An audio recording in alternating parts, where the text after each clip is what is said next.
अस्सलाम वालेकुम, मैं हूँ शबीना खान। मंदसौर में जो मस्जिद के ऊपर हुआ हमला, अब शिवराज सिंह चौहान मामा के योगी बनने की ओर अग्रसर हैं। मंदसौर उज्जैन में जिस तरह से मध्य प्रदेश पुलिस ने कार्रवाई की है, वो साफ इशारा कर रही है कि भाजपा शासित राज्यों में सरकारी तंत्र मुसलमानों को दोयम दर्जे का नागरिक स्वीकार कर चुका है।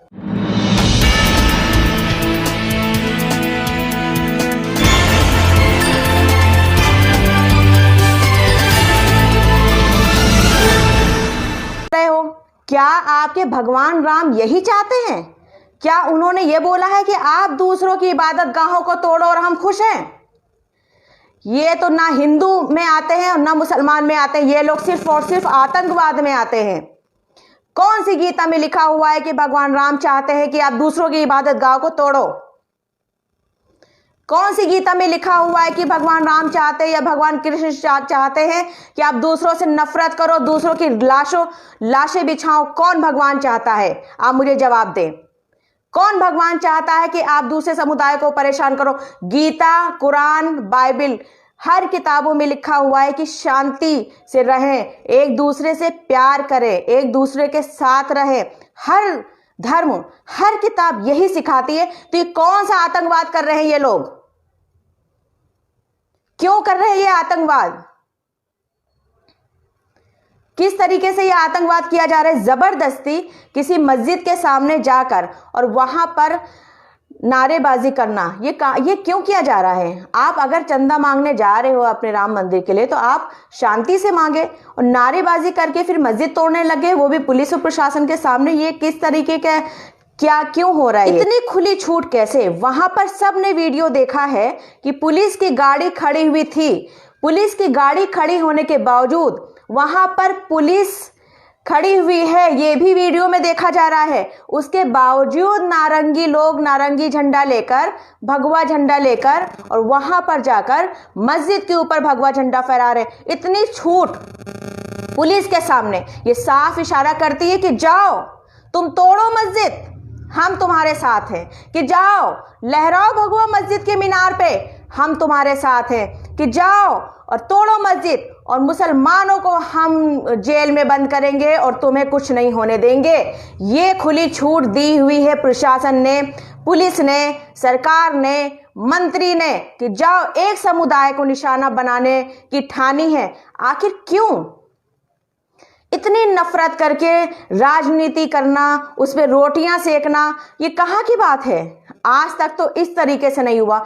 एक समुदाय बहुत चुप और खामोश रह के चीजों को संभालने की कोशिश कर रहा है।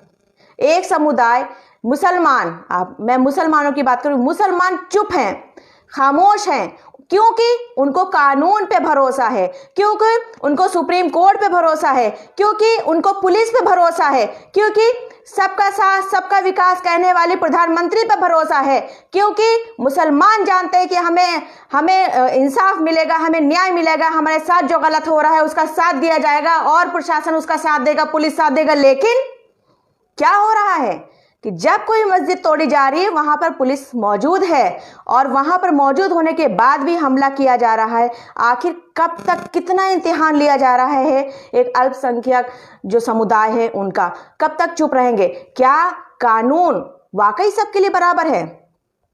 अगर सबके लिए बराबर है तो बताइए, जिन लोगों ने नारेबाजी की है, कितने लोगों पे एनएसए लगाया है?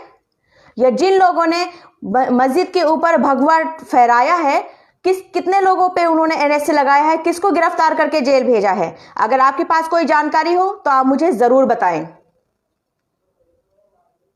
मैं ये जानना चाहती हूं कि एक समुदाय के खिलाफ नफरत फैलाकर सरेआम पुलिस प्रशासन के सामने मस्जिद तोड़ी जा रही है, ये कहां का इंसाफ है?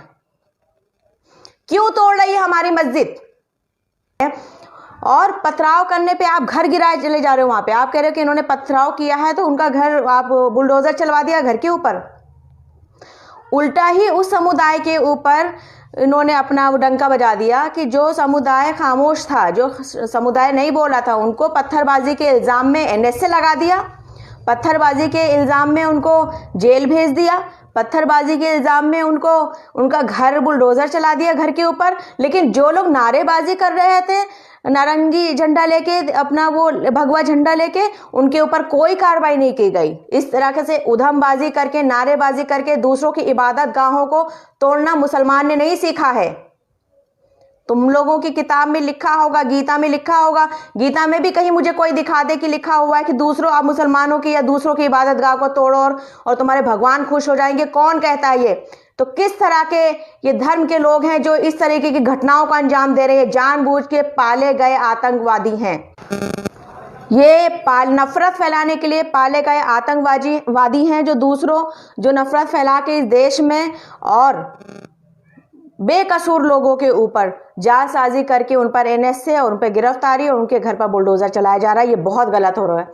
ये कब तक होगा ये बस ये देखना है, कब तक बर्दाश्त है ये देखना है। लेकिन मैं ये कहती हूं कि सुप्रीम कोर्ट संज्ञान ले इस मामले में। सुप्रीम कोर्ट संज्ञान लेकर और ये कानून पर जो भरोसा अभी भी कायम है मुसलमानों का, या कानून पे जो भरोसा और सुप्रीम कोर्ट पर जो भरोसा अभी भी है, तो ऐसे लोगों को सजा दे जिन्होंने गलत किया है।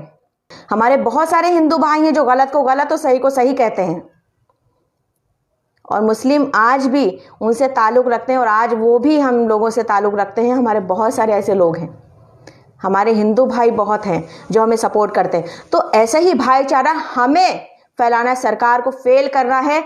ये जो नफरतबाजी, जो लोग नफरत फैला रहे हैं, उनको हमें रोकना है। ये दिखाना है कि हम हिंदू मुस्लिम एक हैं। तुम कितनी भी नफरत फैला लो, कोई तुम्हारे बहकावे में नहीं आएगा। हम हिंदू मुस्लिम एक होकर दिखाएंगे, हम भाईचारा कायम करके रहेंगे और हमेशा कायम रहेंगे। और हम किसी को गलत नहीं बोलेंगे, हम किसी भी हिंदू भाई को गलत नहीं बोलेंगे, क्योंकि हम हिंदू भाई हमें सपोर्ट करते हैं, हम सभी को सपोर्ट करते हैं। कुछ अंधभक्तों को छोड़कर, जो पाले हुए नफरती जो कीड़े हैं उनको छोड़कर, जो रियल में जो हिंदू भाई हैं, जो सही में अपनी गीता की बातों को मानते हैं, वो हमारे साथ होंगे और हम उनसे कभी नहीं लड़ेंगे, हम उनका साथ देंगे, वो हमारा साथ देंगे।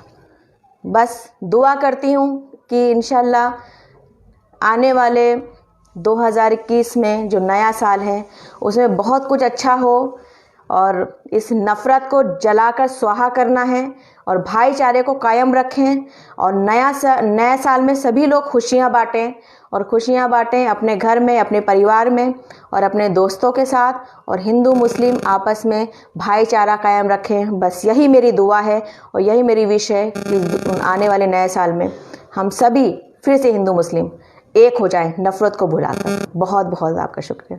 Thank you.